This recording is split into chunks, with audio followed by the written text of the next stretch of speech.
Dan untuk mengetahui informasi terkini, kita sudah terhubung dengan rekan Heru Trijoko di Pengadilan Negeri Sleman, Yogyakarta. Ya Heru, apakah sidang sudah dimulai? Ya, baik rekan Sabrina juga pemirsa, sidang gugatan ijazah Jokowi di Pengadilan Negeri Sleman, Yogyakarta telah dimulai sekitar pukul 10 pagi tadi dan telah selesai sekitar pukul 11 siang tadi. Dalam sidang perdana ini, pihak UGM diwakili oleh dua wakilnya, yaitu Dr. Arianto dan Arkom mewakili Kasmujo. Sementara dari pihak penggugat pada sidang kali ini hadir langsung, yaitu advokat dari Makassar. Dan juga tadi juga sempat ada advokat intervens, penggugat interven, di mana sempat terjadi deadlock cukup lama waktunya, mengingat dari pihak tergugat keberatan adanya penggugat interven karena belum memenuhi aspek hukum formil, sehingga sidang rencananya akan dilanjutkan pada pekan depan pada tanggal 28 Mei mendatang. Demikian, Sabrina. Ya Heru, bisa Anda jelaskan kembali agenda sidang pada hari ini dan siapa saja tergugat dan juga penggugat yang datang? Ya, agenda sidang perdana hari ini sebenarnya adalah mempertemukan kedua belah pihak, termasuk mengecek persyaratan administrasi. Jika persyaratan sudah dipenuhi, maka 8 orang tergugat yang diwakili, yang 7 diantaranya merupakan pimpinan GM, diantaranya adalah rektor, 4 wakil rektor, kepala perpustakaan, dan dekan Fakultas Kehutanan. Mereka diwakili oleh kuasa hukumnya Dr. Arianto. Sementara Pak Kasmujo atau dosen pembimbing akademik Jokowi diwakili oleh Arkom. Demikian, Sabrina. Baik, Heru, berarti belum ada kesepakatan dari kedua belah pihak? Belum ada kesepakatan dari kedua belah pihak. Mediasi juga belum dilakukan, mengingat pihak majelis hakim, tergugat dan penggugat tadi sepakat untuk menyelesaikan persyaratan penggugat intervensi yang tadi datang dari Solo. Baik, terima kasih Heru Trijoko melaporkan langsung dari Pengadilan Negeri Sleman, Yogyakarta. Selamat bertugas kembali. Oke teman-teman, kembali lagi bersama saya di channel video ini. Kita sudah menyaksikan sebuah cuplikan video kali ini yang begitu sangat cukup menarik. Video kali ini membahas gelombang aksi demonstrasi besar-besaran yang dilakukan oleh berbagai elemen masyarakat, termasuk mahasiswa dari berbagai universitas atau seperti Universitas 11 Maret dan Universitas Muhammadiyah Surakarta, kelompok masyarakat hingga emak-emak yang tergabung dalam Aliansi Rakyat Bergerak. Mari kita lihat poin-poin utama aksi demonstrasi tuntutan keadilan. Masa menuntut aparat penegak hukum atau KPK, Kejaksaan, Mahkamah Agung untuk menangkap dan mengadili mantan Presiden Joko Widodo beserta keluarga dan kroninya. Penyelamatan demokrasi. Demonstran menyoroti dugaan dilanggarnya konstitusi oleh Mahkamah Konstitusi serta mengecam tindakan represif aparat terhadap mahasiswa di berbagai wilayah, termasuk di Semarang. Isu korupsi. Aksi ini juga menyuarakan protes terkait dugaan korupsi, penyelamatan APBN, dan pengelolaan sumber daya alam yang dinilai merugikan rakyat. Video ini juga menyoroti bagaimana sejarah membuktikan bahwa pemimpin dengan kekuasaan kuat pun bisa dituntut ketika rakyat menghendaki, serta menampilkan berbagai opini dari netizen di kolom komentar yang mendukung aksi tersebut sebagai bentuk keresahan terhadap kondisi politik dan kepemimpinan saat ini. Nah, mengapa demonstran mendesak KPK bertindak? Demonstran mendesak KPK, Kejaksaan, dan Mahkamah Agung untuk bertindak karena menuntut keadilan tanpa tebang pilih. Mereka menginginkan hukum ditegakkan secara tegak lurus tanpa melihat siapa figur atau pihak yang berada di balik suatu persoalan.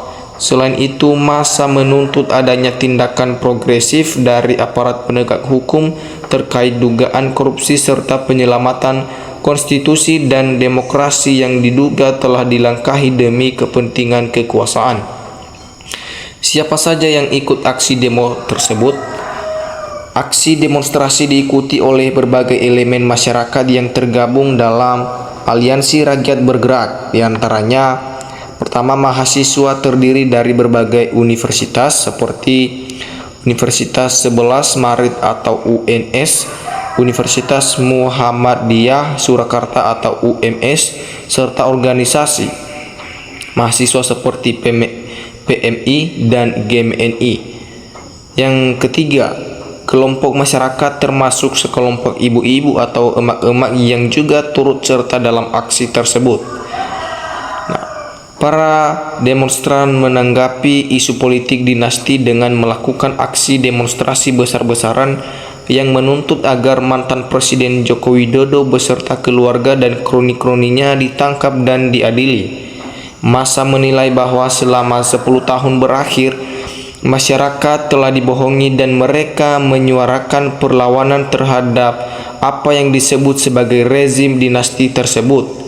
Selain itu, dalam kolom komentar yang dibacakan dalam video terdapat seruan agar rakyat bersatu untuk mengadili Joko Widodo dan memakzulkan Gibran sebagai bentuk protes terhadap praktik politik dinasti yang dianggap telah membuat rakyat sengsara.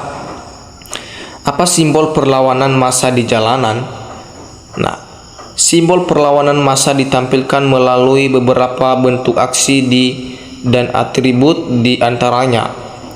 Yang pertama, spanduk dan baliho. Massa membentangkan spanduk dan baliho yang berisi kritikan tajam seperti tulisan "Tangkap dan adili Jokowi, Raja Korupsi", dan "KPK jangan tutup mulut". Aksi bakar ban. Massa pengunjuk rasa sempat melakukan aksi membakar ban bekas di jalanan tepat di depan gedung DPRD Solo sebagai bentuk protes. Yang ketiga, orasi dan yel-yel. Sepanjang perjalanan menuju lokasi aksi, massa menyanyikan lagu-lagu yang membakar semangat serta meneriakkan yel-yel tuntutan untuk menangkap dan mengadili mantan Presiden Joko Widodo beserta keluarga dan kroni-kroninya. Mengapa muncul tuntutan menyita harta Jokowi? Tuntutan agar harta mantan Presiden Joko Widodo disita muncul dari aspirasi netizen yang dibacakan dalam segmen kolom komentar. Para pendukung aksi tersebut berpendapat bahwa tindakan penyitaan harta perlu dilakukan sebagai konsekuensi atas dugaan perbuatan serakah kebohongan kepada rakyat, serta dugaan kepemilikan ijazah palsu selama masa pemerintahannya. Apa arti seruan revolusi dalam aksi ini? Seruan revolusi yang diteriakan oleh massa dihubungkan dengan keinginan untuk melakukan perubahan besar sebagai bentuk perlawanan terhadap rezim yang berkuasa. Pengunjuk rasa menyuarakan tuntutan agar mantan Presiden Joko Widodo beserta keluarga dan kroninya ditangkap dan diadili, serta menganggap bahwa selama 10 tahun terakhir rakyat telah dibohongi oleh pemerintah. Selain itu, narasi dalam video kali ini menyebut aksi ini sebagai upaya untuk memerdekakan rakyat dari kondisi yang dinilai meragukan bangsa. Mengapa 10 tahun dianggap masa penuh tipuan? Ini cukup kita dengarkan pertanyaan yang sangat luar biasa. Massa demonstran menganggap bahwa selama 10 tahun masa pemerintahan Joko Widodo, masyarakat telah dibohongi karena sosok tersebut dinilai sebagai pembohong besar yang di balik wajah lugunya diduga menyimpan banyak persoalan besar bagi bangsa.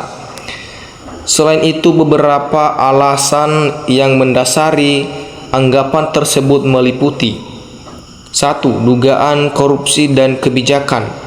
Adanya tuntutan mengenai penyelamatan APBN serta hasil bumi sesuai pasal 33 Undang-Undang Dasar 1945 yang dipandang tidak sejalan dengan kepentingan rakyat, demokrasi dan konstitusi. Demonstran menyoroti dugaan bahwa Mahkamah Konstitusi telah dilangkahi demi melenggengkan kekuasaan. Isu ijazah dalam segmen kolom komentar, beberapa pihak secara spesifik menyinggung adanya dugaan ijazah palsu sebagai salah satu bentuk kebohongan kepada publik. Mengapa muncul angka 18 dalam aksi demo ini yang telah dilakukan oleh mahasiswa ataupun rakyat Indonesia serta ibu-ibu? Berdasarkan dalam narasi video, angka 18 merujuk pada jumlah poin atau daftar 18 dosa yang telah dibahas dan dipersiapkan oleh para demonstran sebagai dasar tuntutan mereka untuk mengadili rezim Jokowi. Mengapa muncul seruan tangkap keluarga Joko Widodo? Seruan untuk menangkap dan mengadili mantan Presiden Joko Widodo beserta keluarganya muncul karena adanya berbagai tuntutan dan anggapan dari massa demonstran, di antaranya: pertama, 1. Kekecewaan atas 10 tahun kepemimpinannya. Demonstran merasa telah ditipu dan dibohongi selama 10 tahun masa jabatan Joko Widodo yang dianggap sebagai seorang pembohong besar. 2. Dugaan pelanggaran demokrasi dan konstitusi. Massa menyoroti tindakan yang dianggap melangkahi Mahkamah Konstitusi demi melanggengkan kekuasaan.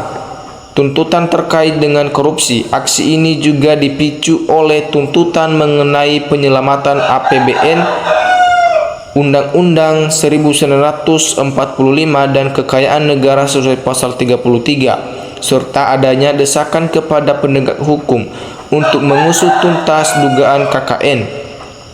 Isu ijazah palsu. Di segmen kolom komentar yang dibacakan dalam video yang telah kita lihat, beberapa pihak secara spesifik menyinggung dugaan penggunaan ijazah palsu sebagai salah satu alasan mengapa Jokowi perlu diadili. Ya, jadi teman-teman, demikian saja cuplikan video kali ini yang sangat cukup menarik kali ini. Terima kasih teman-teman. Salam NKRI harga mati.